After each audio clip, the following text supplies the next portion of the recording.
Alhamdulillah, puji syukur kehadirat Allah, salawat salam tercurahkan kepada junjungan mulia Nabi kita tercinta Sayyiduna wa Maulana Muhammad sallallahu alaihi wa alihi wa wasallam beserta segenap keluarga beliau, sahabatnya dan umatnya. Kita masih membaca kitab karya Syekh Muhammad Yusuf Al-Kandahlawi yang berjudul Hayatus Sahabah. Di sini lanjutan daripada bab mengenai khilaf dan ikhtilaf. Wa akhrajahu Abu Nu'aim fil Hilyah, dikeluarkan riwayat dari Abu Nu'aim di dalam kitab Hilyah. Nah, sebelum kita masuk ke isi daripada riwayat tersebut, kita bahas secara singkat siapa orang atau ulama yang bernama Abu Nu'aim yang sering dikutip di dalam kitab Hayatus Sahabah. Ya, Abu Nu'aim ini salah satu ulama asal Asbahan. Asbahan itu nama kota yang ada di Iran di zaman itu. Asbahan. Di situ kotanya para ulama dan ulama level atas. Ya. Beliau dilahirkan pada tahun 336 Hijriah di Asbahan, wafat juga di Asbahan pada tahun 430 Hijriah wafat. Jadi lahir tahun 336 Hijriah, wafat 430 Hijriah. Beliau berguru kepada ulama-ulama hadis. Di antara guru beliau yang terkenal yaitu Al-Imam Sulaiman bin Ahmad At-Tabrani yang usianya hampir 100 tahun. Lahir tahun 260, wafat 360 Hijriah. Berarti hampir sudah 100 tahun. 100 tahun, 260, wafat 360. Itu terkenal namanya Imam At-Tabrani. Kita sering membaca kitab-kitab hadis. Itu sudah puluhan tahun, bukan baru kemarin. Dari kecil kita sudah membaca kitab-kitab hadis Nabi, dan itu kitab Mu'jam karya At-Tabrani. Kalau kita baca itu bisa habis puluhan tahun. Ya, karena tebal-tebal. Ada 3 kitab beliau tulis. Namanya kitab Ma'ajim. Nah, Ma'ajim itu adalah kitabul hadis al-murattabu ala tartibi suyukh. Jadi kitab hadis berdasarkan urutan nama-nama guru. Nah, kalau gurunya huruf awalnya itu adalah A misalnya, ya dimulai dari draft itu sesuai abjad hijaiyah. Itu namanya kitab Mu'jam. Nah, Imam Tabrani memiliki 3 kitab. Yang pertama namanya Al-Mu'jam Al-Kabir, yang kedua Al-Mu'jam Al-Wasit, yang ketiga Al-Mu'jam As-Saghir. Al-Kabir artinya besar, Al-Wasit artinya sedang, As-Saghir artinya ringkas atau kecil. Nah, Imam Tabrani salah satu guru daripada Al-Imam Abu Nu'aim Al-Asbahani. Kemudian salah satu guru beliau juga yang berasal dari kota Naisabur bernama Imam Al-Hakim. Itu salah satu gurunya Imam Abu Nu'aim yang menulis kitab Al-Mustadrak. Lahir tahun 321 Hijriah, wafat 405 Hijriah. Namanya Al-Imam Al-Hakim An-Naisaburi, menulis kitab Al-Mustadrak yang menjadi kitab mengumpulkan hadis-hadis Sahih Bukhari Muslim yang tidak dimasukkan di dalam kitab Sahih Bukhari Muslim, dikumpulkan kembali oleh Imam Al-Hakim, kemudian dinilai bahwa hadis ini menurut beliau sahih berdasarkan syarat daripada Imam Bukhari dan Imam Muslim. Nama kitabnya Al-Mustadrak, yang artinya bisa diartikan hadis yang ditemukan kembali, atau bisa diartikan dia adalah suplemen hadis, namanya Al-Mustadrak. Kitab lainnya yang ditulis oleh Imam Al-Hakim berjudul Kitab Ma'rifati Ulumil Hadis. Ini kitab mustalahul hadis, membahas tentang ilmu hadis. Dan kitabnya Imam Al-Hakim ini sampai hari ini dipelajari di Oxford di Inggris untuk memperkenalkan ilmu hadis kepada para penuntut ilmu yang ada di Inggris. Kemudian dosennya bernama As-Sayyid Al-Husaini, itu dosen yang mengajar Ma'rifah Ulumil Hadis di Oxford untuk membela hadis-hadis Nabi Sallallahu Alaihi Wasallam, bahwa tuduhan-tuduhan yang ada di dunia barat mengenai hadis Rasul itu dijelaskan, diklarifikasi kembali oleh Dr. Sayyid Al-Husaini menggunakan kitab Ma'rifah Ulumil Hadis yang ditulis oleh guru daripada Imam Abu Nu'aim bernama Al-Imam Al-Hakim An-Naisaburi, yang lahir tahun 321 Hijriah, wafat 405 Hijriah. Nah, ini dua guru utama beliau. Tapi kalau mau disebut satu persatu, ratusan, ya gurunya ratusan. Cuma ini dua guru yang populer, yang dikenal di kalangan kaum muslimin. Nah, Abu Nu'aim ini beliau menulis kitab Hilya. Nama kitabnya Hilyatul Auliya wa Tabaqatul Asfiya. Ini kitab membahas biografi para aulia dan para sufi. Ya, sehingga dikatakan oleh sebagian ulama, kalau siapa ingin anak turunannya kelak menjadi seorang wali, seorang soleh, di rumah harus ada kitab Hilyatul Auliya. Karena kitab ini punya keberkahan tersendiri. Di dalamnya menghimpun biografi para aulia kaum solihin, sehingga nanti kalau yang mengoleksi, walaupun tidak paham kitabnya, kita cari yang berbahasa Arab, tapi kita koleksi di rumah, itu nanti suatu saat anak turunan kita ada yang menjadi minimal yang sama orang-orang yang ada di dalam kitab tersebut. Itu namanya tafa'ul dan harapan, semoga anak-anak kita bisa jadi sama seperti orang-orang yang ditulis biografinya di kitab Hilyatul Auliya wa Tabaqatul Asfiya. Ini kitab Hilyatul Auliya kurang lebih ada 9 jilid kalau tidak salah. Ada 9, tergantung cetakannya. Kalau yang kecil itu 9 jilid. Itu biografi mulai dari zaman sahabat, para sufi di zaman sahabat Nabi sampai di masa beliau. Pada tahun berapa? Abad ke-4 sampai ke-5 Hijriah. Yaitu keberkahan kitab Hilyatul Auliya. Namun orang jarang tahu bahwa karya daripada Al-Imam Abu Nu'aim Asbahani itu bukan hanya Hilyatul Auliya. Banyak kitab beliau yang beliau tulis. Sudah dihitung oleh Imam Zahabi yang lahir 673 Hijriah, wafat 748 Hijriah.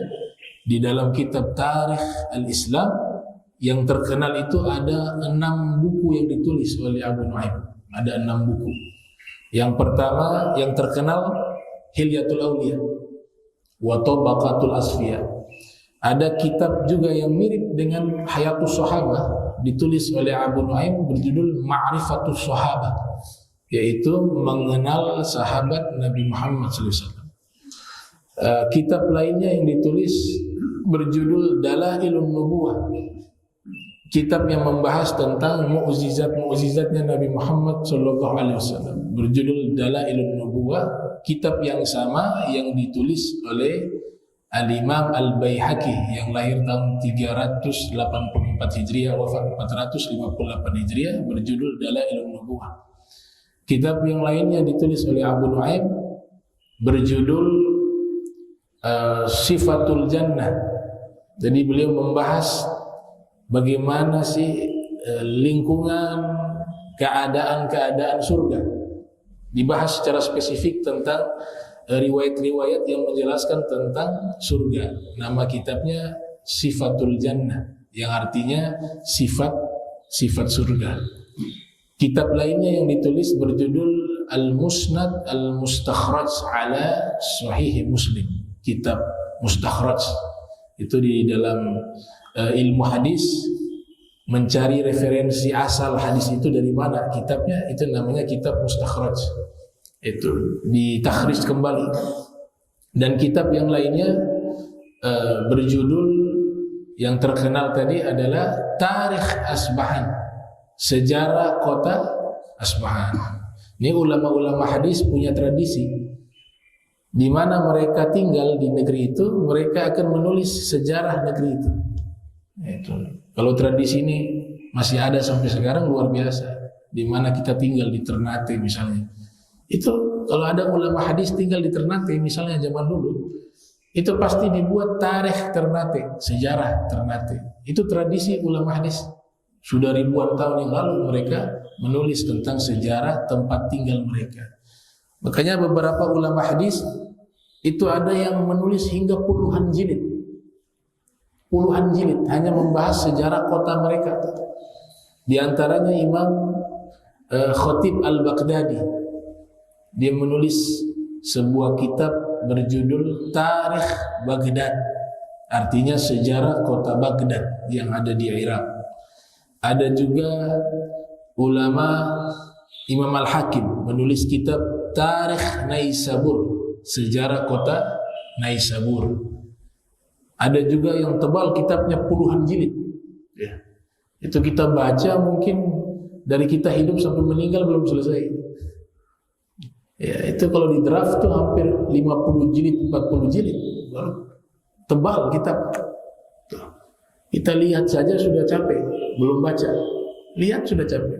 Itu hebatnya ulama-ulama kita terdahulu. Mereka tulis, zaman itu kan belum ada percetakan buku. Ya kalau mereka tulis pakai tangan, kemudian bukan hanya satu karya tulis yang mereka tulis, ada puluhan. Itu salah satu saja yang kita gak kuat. 40 jilid lebih, kurang lebih. Dari cetakan yang lain tuh 49 jilid. Ada yang 39 jilid dari kitab-kitab ulama-ulama tersebut. Nah, kitab Tarikh Dimashq ditulis oleh Ibnu Asakir, lahir 499 Hijriah, wafat 571 Hijriah, membahas sejarah kota Damaskus. Dan Imam Asbahan juga menulis kitab Tarikh Asbahan. Beliau ulama yang disebutkan oleh Imam Az-Zahabi bukan sekedar ahli hadis. Imam Zahabi kan menulis managib beliau dalam kitab Syiaru A'lamin Nubala. Itu Imam Zahabi mengatakan Al-Imam Asbahani ini adalah Al-Imam Al-Hafiz. Al-Imam, seorang imam. Al-Hafiz itu artinya orang yang sudah menghafal hadis Nabi minimal 100.000 hadis. Yang dihafal sanad dan isinya.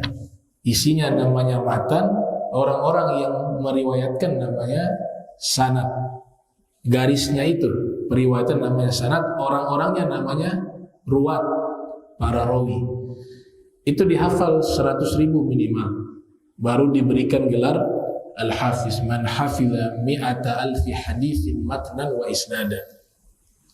Kemudian beliau athiqah, orang yang terpercaya. Athiqatu al-allamatu ay kathratul ulum, banyak menguasai cabang ilmu. Di dalam managib yang lain mengatakan beliau muhaddits, ahli hadis. Al-Hafiz punya hafalan hadis yang sangat banyak. Kemudian al-muwarrikh, pakar sejarah. Al-faqih, ahli fikih. Dan yang menarik ditambah oleh Imam Zahabi as-sufi, seorang sufi, ya, ahli hadis tapi juga sufi. Itu Abu Nu'aim Al-Asfahani. Kemudian dikatakan bahwa beliau Syekhul Islam, seorang guru besar di dalam agama Islam. Syekhul Islam ini sifat atau gelar-gelar yang dijelaskan oleh Imam Zahabi tentang sosok Al-Imam Abu Nu'aim Al-Asbahani. Nah, beliau hidup di zaman fanatisme mazhab. Jadi fanatik mazhab itu sudah ada sejak dahulu. Jadi waktu di zaman beliau itu di boikot pengajiannya karena tidak berpihak kepada mazhab yang waktu itu sedang konflik, yaitu mazhab Hanabila dengan Asy'ariyah dari sisi pemahaman mazhab akidah. Jadi fanatisme itu, sehingga terjadi konflik antara mazhab Asy'ariyah dengan Hanabila. Nah, Imam Abu Nu'aim itu memilih netral, tapi karena beliau netral akhirnya dimusuhi oleh dua pihak. Dan akhirnya di saat itu beliau pengajiannya banyak di boikot oleh orang-orang yang ada pada waktu itu. Nah, itu sekilas tentang Al-Imam Abu Nu'aim. Ini kitab Hilyatul Auliya ketika beliau tulis sudah sampai sempurna, dibawa ke kota Naisabur, dijual. Lihat harga kitabnya, harganya ilmu itu mahal. Zaman dulu orang lebih menghargai ilmu karena memang untuk mendapatkan kitabnya ulama yang isinya di situ sejarah atau hadis Nabi itu tidak mudah. Mereka harus berpindah-pindah dari satu negara ke negara lainnya hanya untuk mendapatkan beberapa hadis saja. Kita zaman sekarang sudah dipermudah. Ulama sudah susah payah mengumpulkan hadis, sekarang sudah jadi kitab. Belum lagi zaman sekarang ada PDF lagi, lebih mudah. Ya, gak perlu kita jalan berkilo-kilometer untuk mendapatkan hadis Nabi. Mereka sampai ada yang meninggal di tengah jalan hanya untuk mencari hadis Nabi Muhammad SAW. Itu sampai ada yang cacat mencari ilmu agama itu. Imam Zamakhsyari itu kakinya sampai pincang karena perjalanan ilmiah mencari ilmu. Imam At-Tabari sampai menjual pakaian yang beliau pakai di badan itu beliau jual karena bekalnya habis, tidak ada uang untuk makan, dijual itu pakaian. Yang mereka cari bukan duniawi, yang mereka cari waktu itu adalah menghidupkan ilmu Nabi Muhammad SAW. Gitu. Tapi memang Allah kirim orang-orang seperti ini. Kalau tidak ada mereka ini gak sampai ini kitab-kitab hadis kepada kita. Kitab hadis itu umurnya sudah ribuan tahun, bukan baru kemarin tuh. Sahih Bukhari, Sahih Muslim, Abi Dawud, Tirmidzi, An-Nasai, Ibnu Majah, Sunan Ad-Darimi, kitab Musnad Abu Daud At-Tayalisi, Musnad Ahmad bin Hanbal, kitabnya Musnad Firdaus Imam Dailami, kitabnya Sunan Al-Kubra Imam Baihaqi. Kitab-kitab hadis itu semua hampir rata-rata itu abad kedua Hijriah. Paling banyak di abad kedua Hijriah, abad ketiga Hijriah, dan awal-awal abad ke-1 Hijriah.